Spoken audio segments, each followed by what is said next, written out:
Olá, meus queridos irmãos e amigos. Um grande e carinhoso abraço. Meus queridos irmãos e amigos, o apóstolo Paulo, na segunda epístola aos Tessalonicenses, capítulo 2, do versículo 1 ao versículo 4, diz que antes da vinda gloriosa de Jesus o Cristo haveria uma grande apostasia e em seguida apareceria o homem do pecado, o filho da perdição. E esse homem se levantaria contra tudo que se chama Deus ou se adora. E que esse homem se assentaria no templo de Deus, querendo parecer Deus. Nós dissemos em nosso estudo anterior que tudo, absolutamente tudo o que o apóstolo Paulo disse nessa sua carta aos Tessalonicenses se cumpriu à risca. Nós falamos também em nosso estudo anterior quando e como aconteceu a grande apostasia e que o Papa e a instituição papado juntos é o anticristo, o homem do pecado, o filho da perdição, o iníquo e o falso profeta. Tudo isso que mencionamos são características, são peculiaridades do anticristo. Nós apresentamos ainda o depoimento dos grandes reformadores e também de algumas denominações religiosas afirmando que o Papa é realmente o anticristo. A expressão filho da perdição, usada aqui pelo apóstolo Paulo, e que é uma característica, uma peculiaridade do anticristo, que é o Papa, aparece 2 vezes na Bíblia.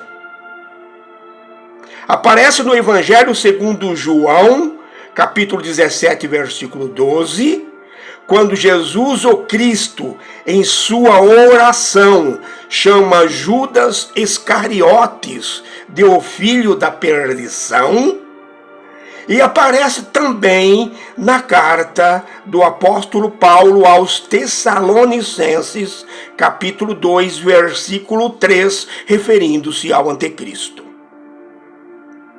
Alguns cristãos poderão perguntar: o que Judas Iscariotes e o anticristo, que é o Papa, têm em comum? Assim como Judas Iscariotes traiu vergonhosamente Jesus o Cristo, mesmo conhecendo a verdade e tendo o grande privilégio de ser um dos discípulos de Jesus o Cristo, assim também o anticristo, o Papa, tendo uma posição privilegiada na Igreja de Deus e conhecendo as verdades bíblicas, trocou-as pelos prazeres mundanos e pelo status que tem dentro da sua denominação e no mundo.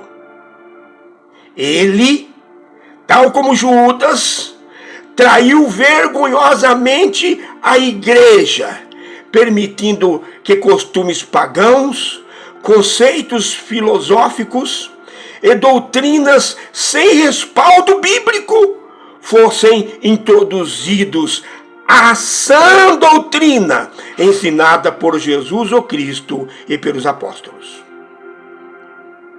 A expressão "o homem do pecado", que é mais uma característica, mais uma peculiaridade do anticristo, usada pelo apóstolo Paulo, significa aquele que transgride e desobedece tudo o que foi passado por Deus através de Jesus Cristo quando criou a igreja. O homem do pecado é aquele homem que centraliza em si tudo o que é pecado.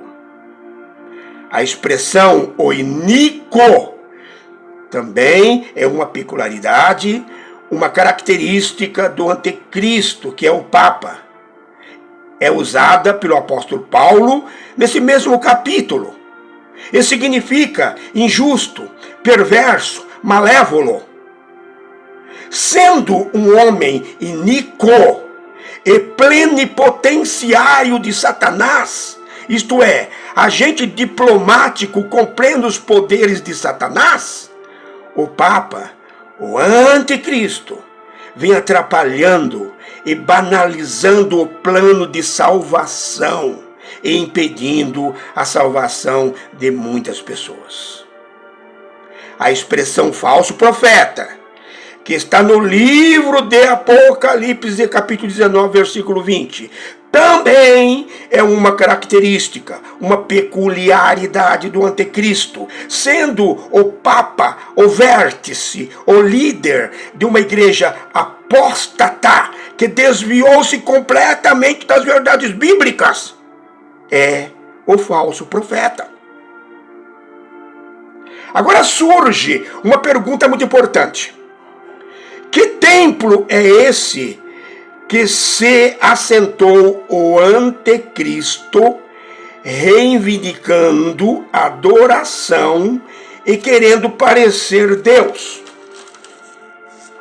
Antes de responder, permitam-me mostrar-lhes de uma maneira sucinta a visão dispensacionalista e a visão do judaísmo sobre o anticristo e sobre o fim dos tempos. Os dispensacionalistas dizem que a profecia das 70 semanas de anos, que está lá no livro do profeta Daniel, capítulo 9, do versículo 24 ao versículo 27, parou nas 69 semanas de anos, ou 483 anos. Portanto, resta ainda uma semana de anos, ou 7 anos, cada dia corresponde a um ano, para completar 490 anos, ou 70 semanas de anos. Essa semana, ou 7 anos que está faltando para completar os 490 anos, ou 70 semanas de anos, é o tempo que o anticristo dominará o mundo. É o que eles dizem. Os dispensacionalistas dizem que a era da igreja, era que já estamos vivendo, é como se fosse um parêntese, um espaço nos planos de Deus com Israel. Como assim? Eles dizem que Deus interrompeu momentaneamente seu tratamento com Israel. Mas esse tratamento, esse cuidado com Israel, voltará logo após o arrebatamento secreto da igreja, sendo construído o terceiro templo, voltando os sacrifícios e Israel voltando a ter novamente o seu lugar de honra entre as nações. Eles se baseiam na carta de Paulo aos Romanos, capítulo 11, versículos 25 e 26, e na carta aos Hebreus, capítulo 8, versículo 10. Resumidamente, permitam-me apresentar-lhes um cronograma da visão dispensacionalista. Prestem atenção. Primeiro, após a era da igreja, era que já estamos vivendo, haverá o arrebatamento secreto da igreja. Isto é, Jesus ou Cristo virá de uma maneira invisível buscar o seu povo. E nessa ocasião, o Espírito Santo será retirado junto com a igreja. Segundo, após o arrebatamento secreto e a retirada do Espírito Santo, iniciar-se-á os 7 anos finais do governo do Anticristo e a grande tribulação. Terceiro, durante os primeiros 3 anos e meio, metade dos 7 anos, será reconstruído o terceiro templo e o Anticristo fará um pacto com os judeus. Quarto, quando o terceiro templo tiver sido construído, o Anticristo assentar-se-á nesse templo e exigirá que todos o adorem como Deus. Mas quando o Anticristo exigir adoração e assentar-se no templo, parecendo Deus, os judeus o rejeitarão. Logo após o governo do Anticristo, e da grande tribulação, Jesus o Cristo voltará novamente, mas desta vez de uma maneira visível, junto com os salvos da época do arrebatamento secreto, para reinar 1000 anos aqui na terra, não lá no céu, aqui na terra. E nessa época, isto é, durante os 1000 anos, Satanás será preso. Sexto, depois dos 1000 anos aqui na terra, junto com os salvos remidos, Satanás será solto e tentará tomar Jerusalém, junto com os anjos caídos e os ímpios, que ressuscitarão, e todos serão destruídos. Resumidamente, meus queridos irmãos e amigos, essa é a visão dispensacionalista do Anticristo e da vinda de Jesus o Cristo. Nós estamos preparando um estudo bem amplo a respeito desse assunto. Aguardem.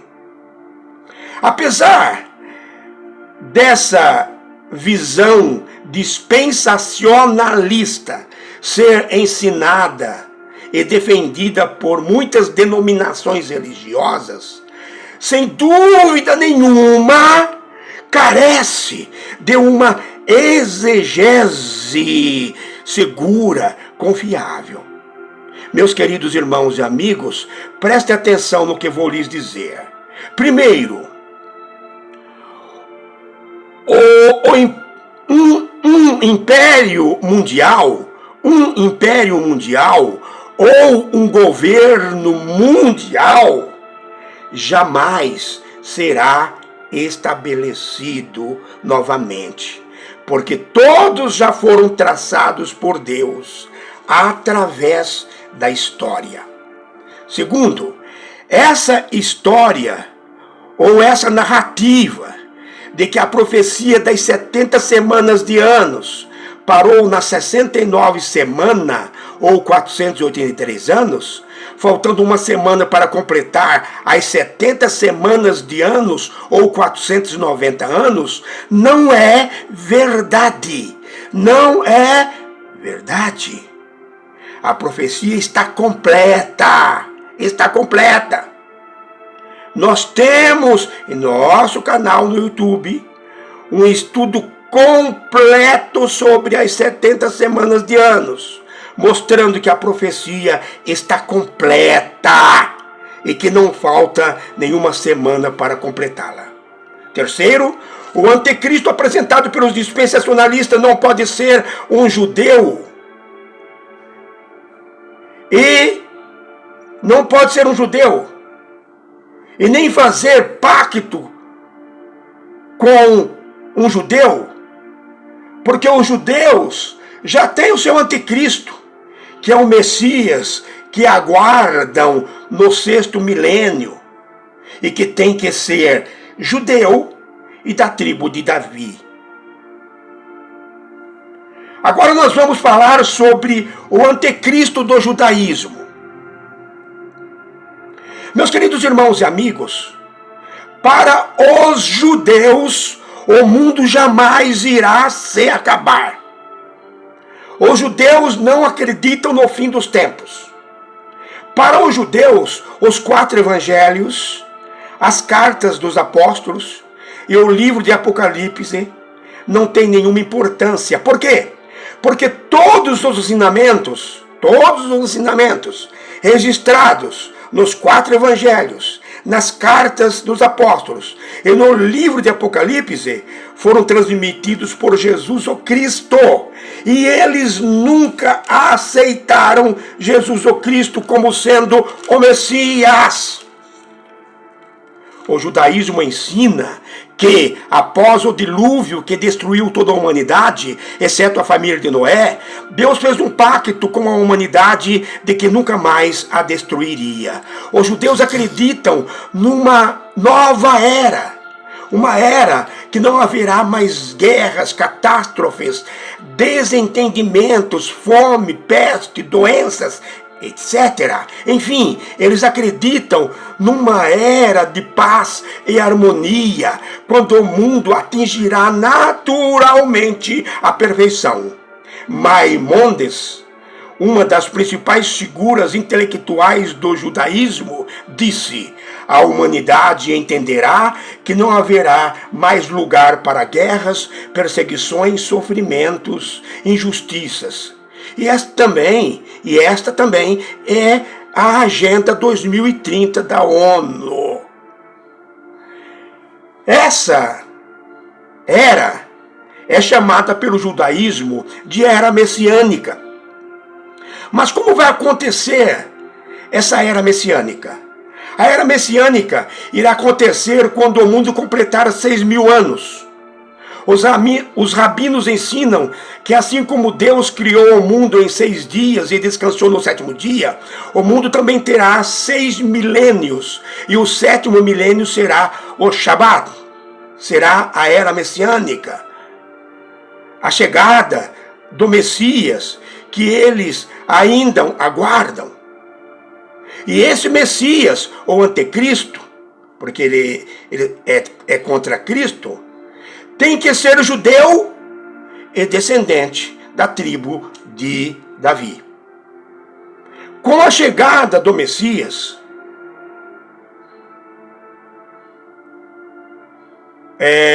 os judeus, com a chegada do Messias judeu, que é um anticristo, com a chegada do Messias judeu, que é um anticristo, o 3º templo, que já está construído em estado espiritual, será materializado e os sacrifícios contínuos voltarão.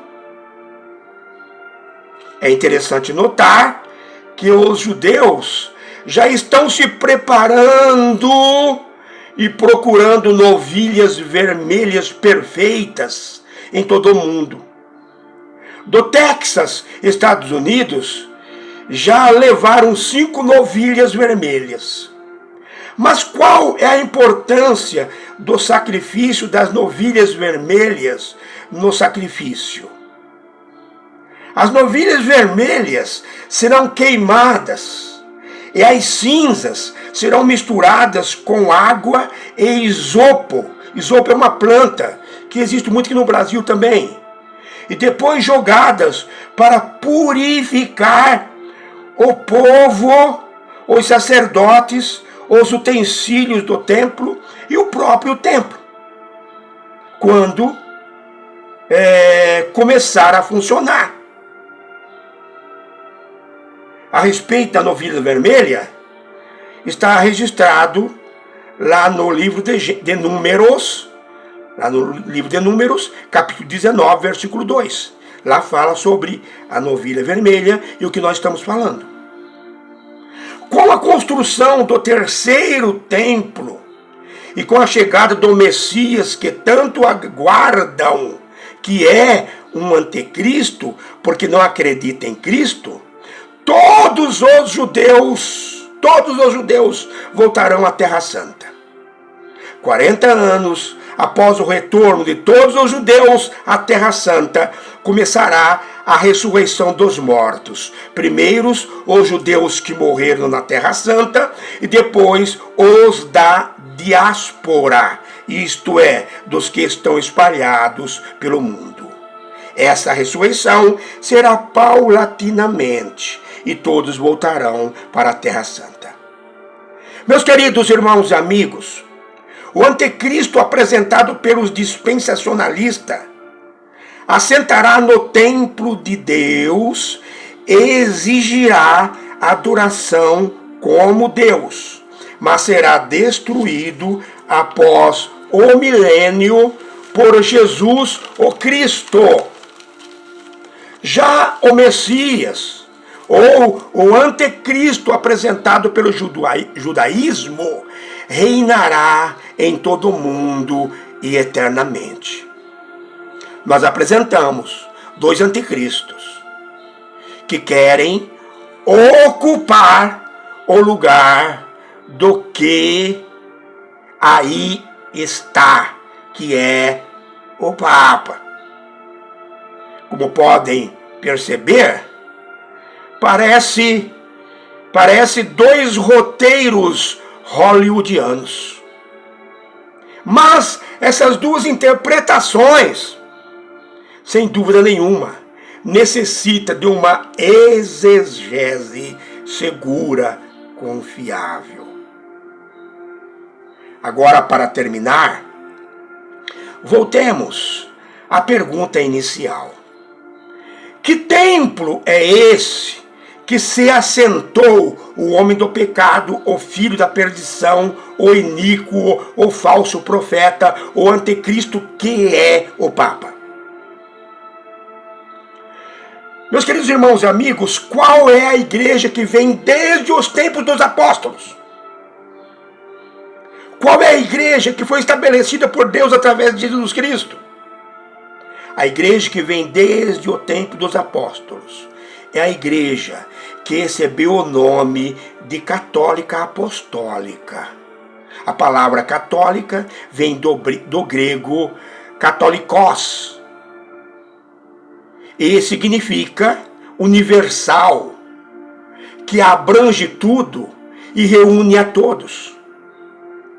Quando a Igreja Católica Apostólica apostatou-se e uniu-se ao Império Romano, passou a se chamar Católica Apostólica Romana. Mas antes da grande apostasia, o Papa já era o líder da Igreja de Deus. O termo Papa, Pai, vem desde o Concílio de Nicéia, no ano 325. Portanto, o templo pelo qual o anticristo, o Papa, se assentou é a igreja da qual ele era o líder. Entenderam? Meus queridos irmãos e amigos, a pedido de muitos amigos e irmãos, vamos dar continuidade a este assunto.